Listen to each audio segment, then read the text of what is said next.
千里之行，始于足下。A journey of 1,000 miles begins beneath the feet. We now gather in the Tao to travel the journey together. Welcome to Tao Talks with Derek Lin, where we take a deep dive into the Tao Te Ching by Lao Tzu.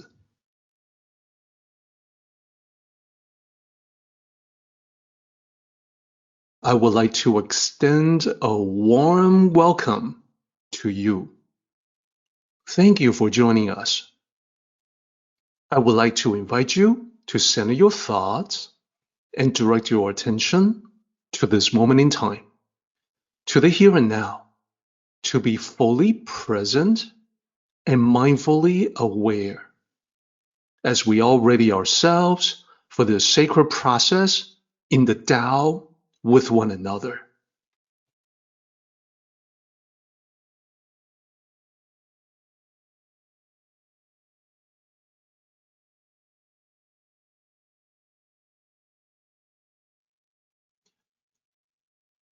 In the Tao, oftentimes we use a metaphor to talk about this idea of discarding. What should we discard in life? We can use the proper care for a tree as the metaphor for the proper care of one's life.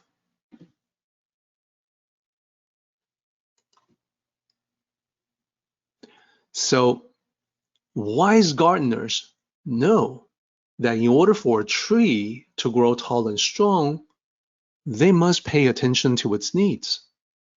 They must tend to it.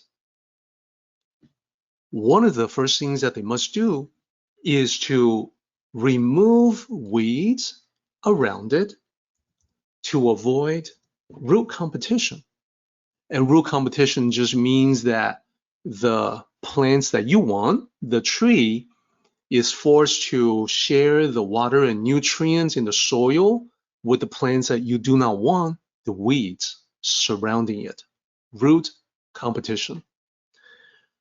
This is a good match for us to talk about the distractions in life. So the wise Tao cultivator would discard the distractions of the external world. And the reason why this is a good fit in the metaphor is that the distractions we come across in the material world, they too compete for our attention, just like the roots of the weeds compete with the roots for the tree for water and nutrients. Our time and energy in this lifetime are finite quantities. Therefore, it would be to our best interest to not waste them. Then, another thing that the wise gardener must do is to remove any blockage of proper irrigation.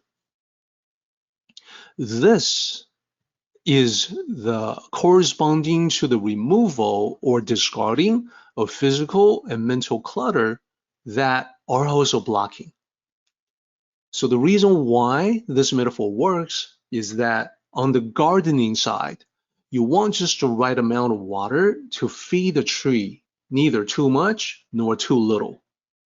And the Tao for us, spiritual learning, is like water to the tree.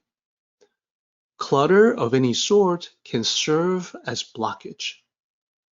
And if we end up with too much clutter in life, whether physical or mental, emotional, spiritual, we cannot flow with the Tao so easily. So letting go of clutter in general has the effect of allowing us to absorb the Tao better. The third thing that the wise gardener must do is to remove withering or broken branches. This will improve the overall health of the tree. So in a very similar way, Tao cultivators discard habits that we know to be detrimental. To carry bad habits into the future, into life, is like a tree growing with withering or broken branches. When you and I can change negative habits or replace them with positive habits that promote well-being, we improve ourselves overall, just like the tree's overall health has been improved. Good habits will serve us indefinitely into the future. We do them without thinking, and that's the benefit. So the fourth thing has to do with removing crossing branches to improve the tree structure. So it can happen that in the growth of a tree, that the branches are growing too close together, so they cross or they rub right against each other. This corresponds to the wise Tao cultivator discarding excess that can lead to negative outcomes. In this entire chapter, we have talked about how the sights, the sounds, the flavors, activities, material things can all be pursued to excess. So that is what this is all about. For the tree, too much growth can be a bad thing. The crossing branches are not good for the overall tree structure. So anything that we do in life that is consistently excessive, sooner or later, they're going to show up as negative outcomes. And this is why the sages will remind us of moderation. We should pull back from the edge of excess to seek the point of equilibrium or balance. So the last thing that the wise gardener would do is seasonal. That is, winter pruning is something that is beneficial for the tree because it promotes vigorous new growth when spring comes around. For the Tao cultivator, this corresponds to letting go of attachments to promote spiritual growth. In the Tao, less can often be more. And the sages find this to be the case in so many different aspects of life. The proper pruning in wintertime leads to abundant new growth in springtime. It is a fitting metaphor to represent relinquishing, letting go of the various attachments that we have. Generally speaking, any kind of attachment will end up being a dead weight in your life. Attachments hold us down.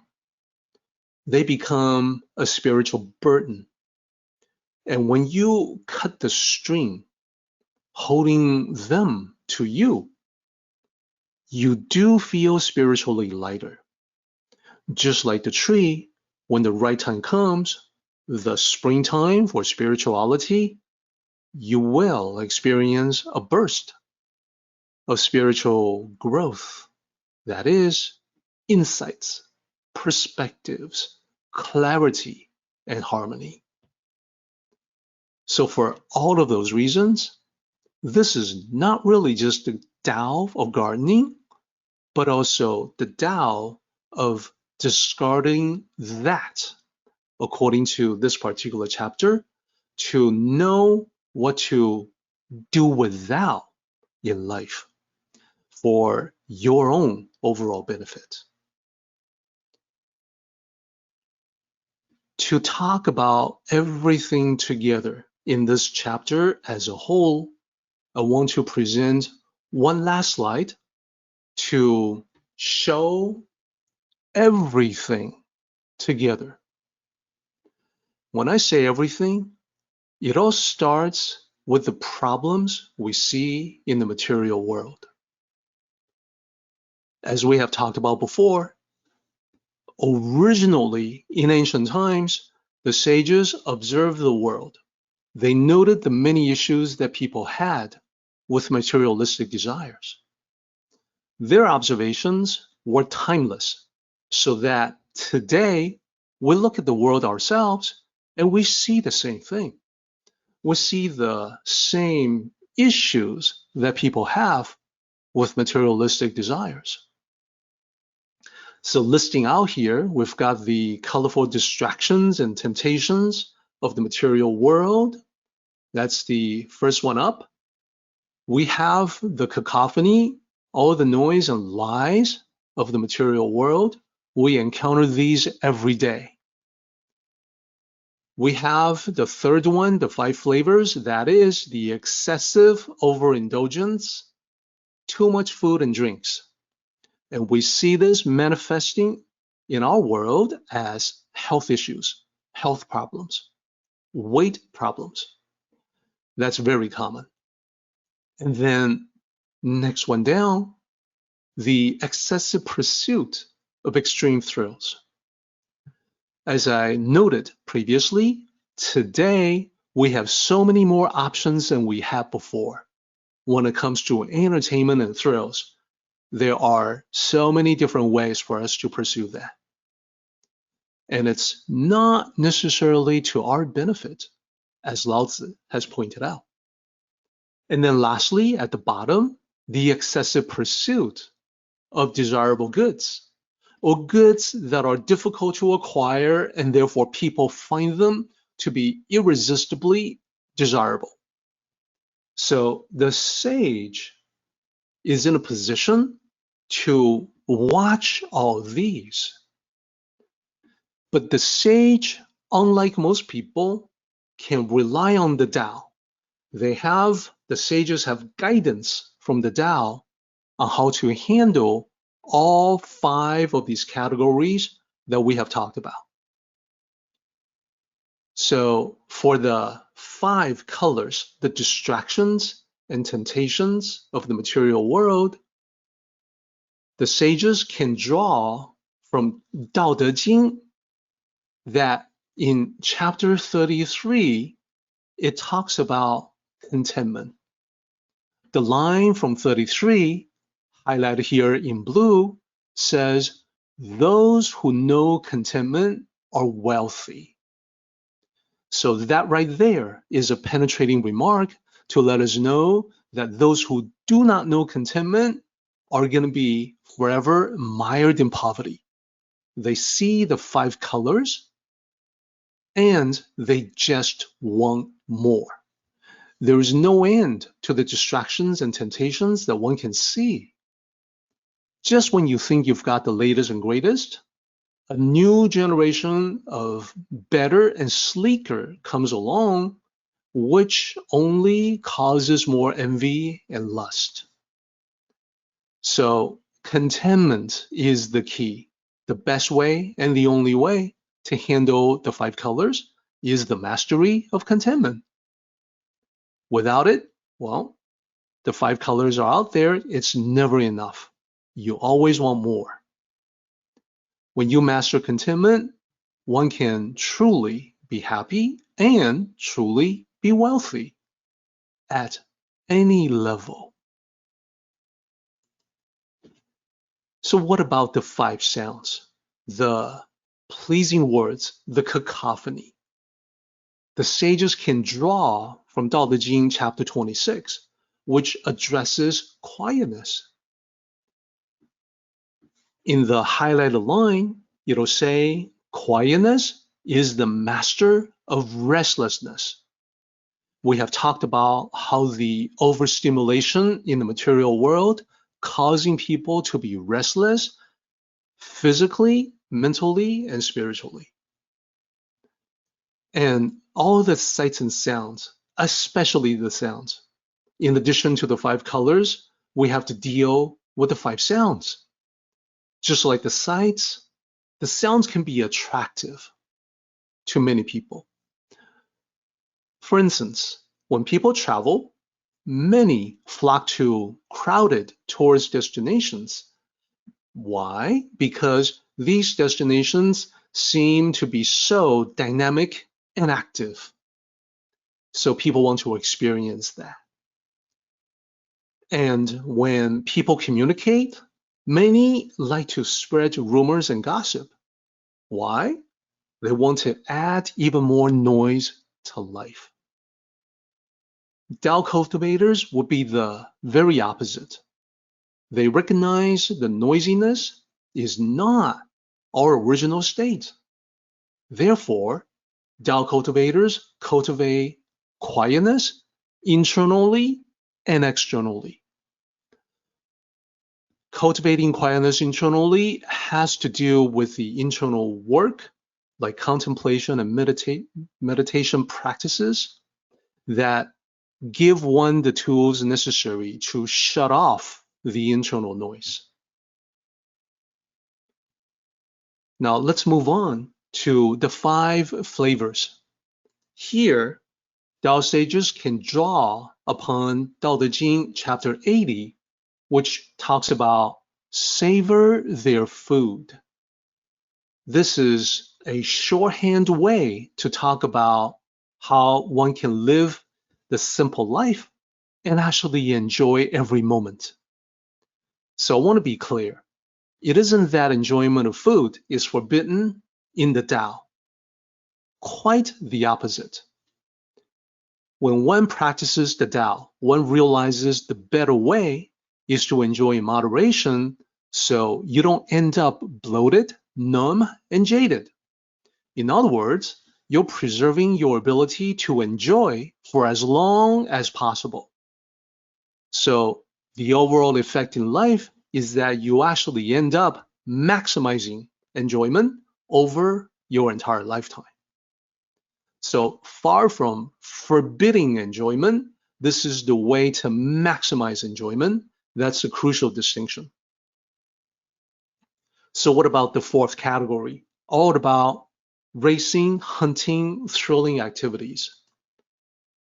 Tao sages would draw upon Tao Te Ching Chapter 32 that talks about knowing when to stop. And it says, knowing when to stop, thus avoiding danger. This makes a lot of sense when you continue with the same mode of thinking from the first 3. It's not that enjoyment of activities is forbidden, it's quite the opposite. The better way is to have fun, but not get carried away, so you don't risk injury. And you know that if you were to injure yourself or others, it will definitely get in the way of you continuing your enjoyment. So this too is all about maximizing your enjoyment over your entire lifetime, to be smart about it, to be wise.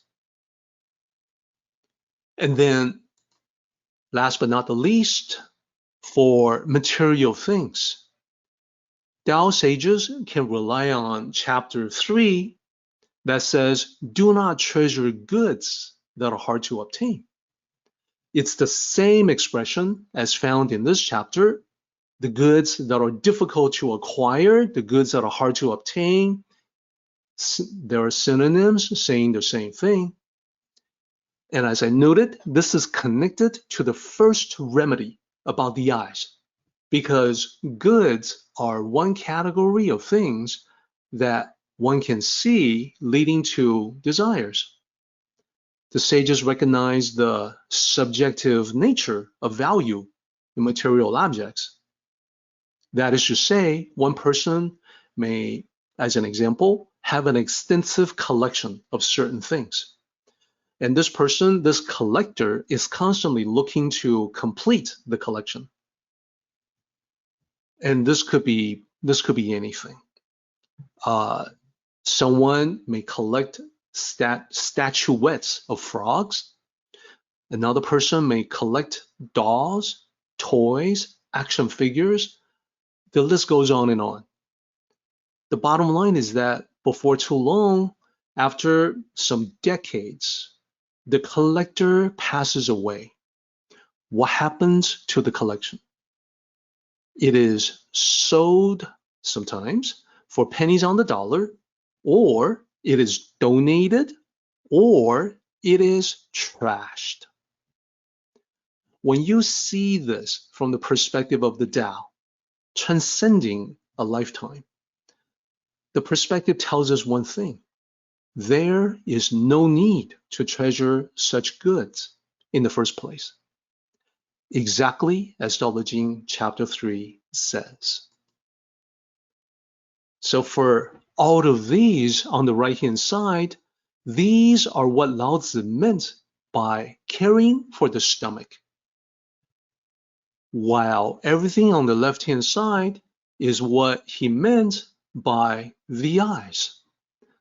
So the eyes is just an overall representation of the manifestations in the material world, and we're recognizing the different sensory channels. Basically, these are the challenges that most people have in life. The solutions, the antidotes, the countermeasures, the protection offered by the Tao, all on the right-hand side. And we're using stomach to represent them because it's all about going back to the basics, to be in touch with what truly matters. And they all originate from within oneself. They all come out of the internal virtues that we cultivate. So by the same logic, the eyes, as I mentioned, represent the external world, materialistic desires, the root cause for so many problems that we have. What the eyes see, the mind latches onto, the mind will form desires, experience anxiety, confusion, and this will only make it more difficult for the spirit. And discard takes should be obvious now. The sage discards everything to the left-hand side, takes everything to the right-hand side. At the end of the day, this is why Lao Tzu ends this chapter with, therefore, the sages care for the stomach and not the eyes. That is why they discard the other and take this. So I cannot think of a easier, simpler way to represent that dichotomy, what you want and what you do not want in your own life. And this wraps up our discussion of all the lines in this particular chapter.